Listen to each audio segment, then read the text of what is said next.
You don't speak Spanish or no hablas inglés? No problem. We have included subtitles for English, Spanish, Portuguese and French. Because in other branches, let's say you're orthopedic surgeon, you are limited to the bones. If you're eye doctor, you're limited to the eyes. But emergency medicine is such, you see everything. So I was the one who had to call the father on the Father's Day that your son is dead.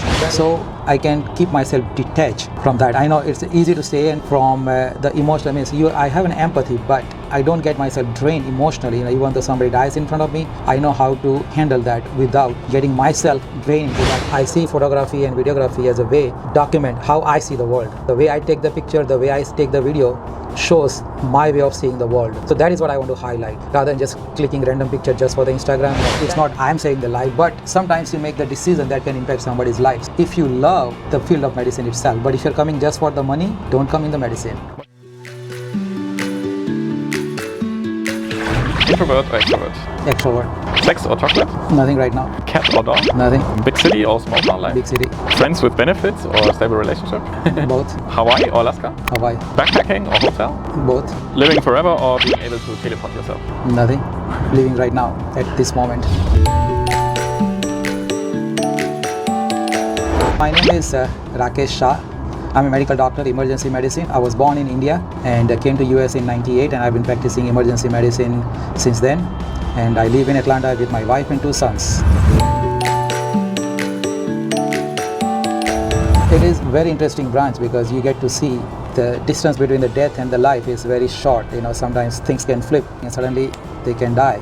Emergency medicine is the only branch where you see everything, because in other branches, let's say you're orthopedic surgeon, you are limited to the bones. If you're eye doctor, you're limited to the eyes. But emergency medicine is such, you see everything until the person dies. So everything that in between we see, and so plus every situation, assault and accidents, disasters, and obviously COVID was one of the things that we dealt with. So anything and everything you can think of, we take care of it.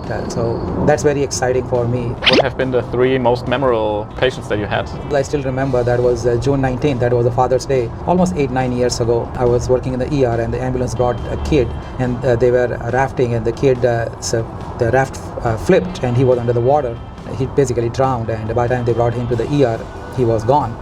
So I was the one who had to call the father on the Father's Day that your son is dead. That was one of the most heartbreaking moments for my life that I could feel, because I got 2 sons too. So I could feel, and my older son is 26 and a half now, so I could feel the pain of father. The second time I remember, it was a Thanksgiving night. As you know that in US, Thanksgiving dinner is a big day for everybody. And father ran to the ER with his kid, I think it was 3-4-year-old kid in his hand, saying that my father killed my son. I said, what happened? Because in the US gun culture is there, so I thought, well, maybe his father shot his grandson, but that was not the case. Basically the kid was in his hand, and his brain was totally squished like that, and actually brain tissue was out. You can see that in the ER.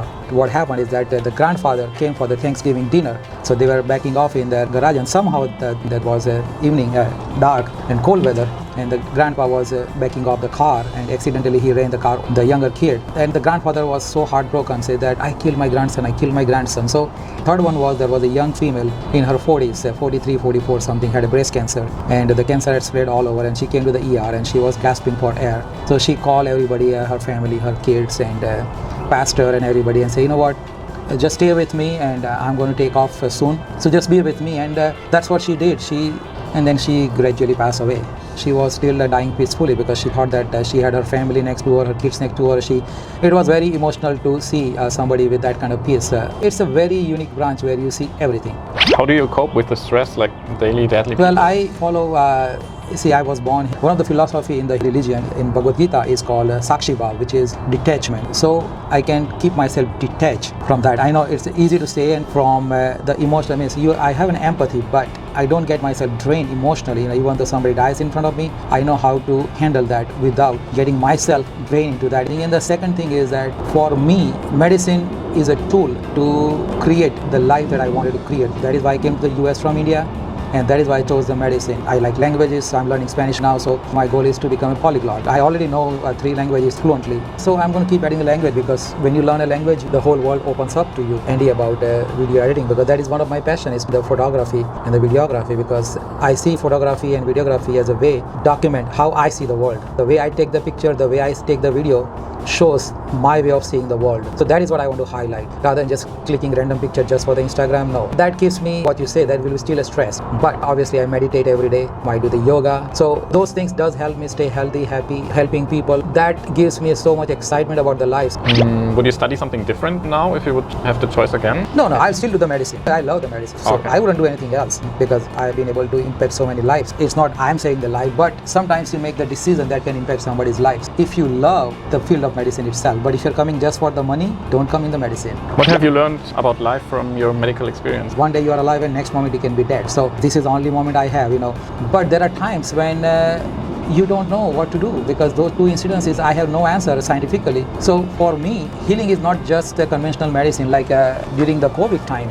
How is it with the working hours? Most people have the feeling that you work like 60, 80 hours. And Minimum 65 hours a week. There are weeks when I work 90 hours. So I work almost double than anybody else work. But at the same time, I work 24-hour shifts, 24 hours continuous. So my body is I can sleep right now if I want to, and I can wake up fresh within 5 minutes. I can tell you that. So I have total control of my sleep. what is your trick for sleeping in so fast? I guess just that's what I think. When I put my head on the pillow, I have no regret, I have no guilt feeling, I have nothing, I don't have any guilt feeling about the money I make because I did the right thing for the people. So I guess that the mind is so light, it just goes to sleep without thinking much. How stressful did it get during the COVID times? It was very stressful, not for me, but to see the patient suffering. Could not find the bed for the patient. We had a bad situation to finding ICU bed for the patient, but thankfully right now things are pretty good. But COVID didn't happen to me. I was never zero symptoms. So How was it like in the first couple of years of your career?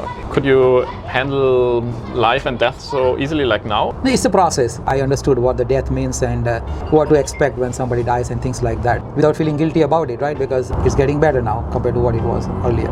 How's your family life if you work so much? Like, I'm off today, so I spend time with my family. how many hours do you sleep per week or per day? I work 65 to 80 hours per week. I don't need much sleep. Like if I get 6 hours sleep in a night, that's pretty good for me. I know that my body needs a rest, but it doesn't have to be in the night as far as my body is concerned. So I had trained my body that, hey, even if I sleep at 2 o'clock in the afternoon, that is still a rest. What is the purpose of life? According to me, there is no purpose of a life as you live, because you cannot predict the purpose ahead of the time. The purpose of life is something you look back and say, oh wow, that was the purpose of my life, that I came to this world for this, because things change and things evolve and you explore things, and I'm not sure about if there is a purpose of the life. Nobody up there is sitting there deciding, okay, I sent you on this earth for this. No. You decide your own purpose as you go every day. So it keeps changing. What is one book that you can recommend to the viewers? One book, I will give two different answers. One is obviously Bhagavad Gita. It has got amazing. It's not a religious book. It's a way of life that you can understand the detachment theory and Hindu scripture book, but it's more like the guidance for the life. So that is the one thing everybody should read. The second thing I would say that instead of reading, everybody should write their own Gita or Quran or Bible or Torah or whatever religious book you believe in, because those scripture books are here for guidance. They are not the final word as far as my life is concerned. Even Gita is not a final word for me. Whatever I live, that is a book I'm writing every day. What am I doing today is one more chapter of my life that I wrote today. So that is a book that one should write. And then when you're about to die, then you say, hey, wow, did I write a good book? Did I leave a good book? Will somebody even read this book? So that is my goal, is to make my life so interesting and so full of experiences that it becomes a great book. So you should read your own life's book and make sure it's interesting and worth reading. Then what do you think all humans have in common? We are all human, that is a common thing. And we all have a same dream, same aspiration. We all want to live a comfortable life. We all want, creature comforts, like we all want a car, we all want a nice house, we all want an iPhone. I'm just giving the example. We all want a nice, family. We all want to raise good kids.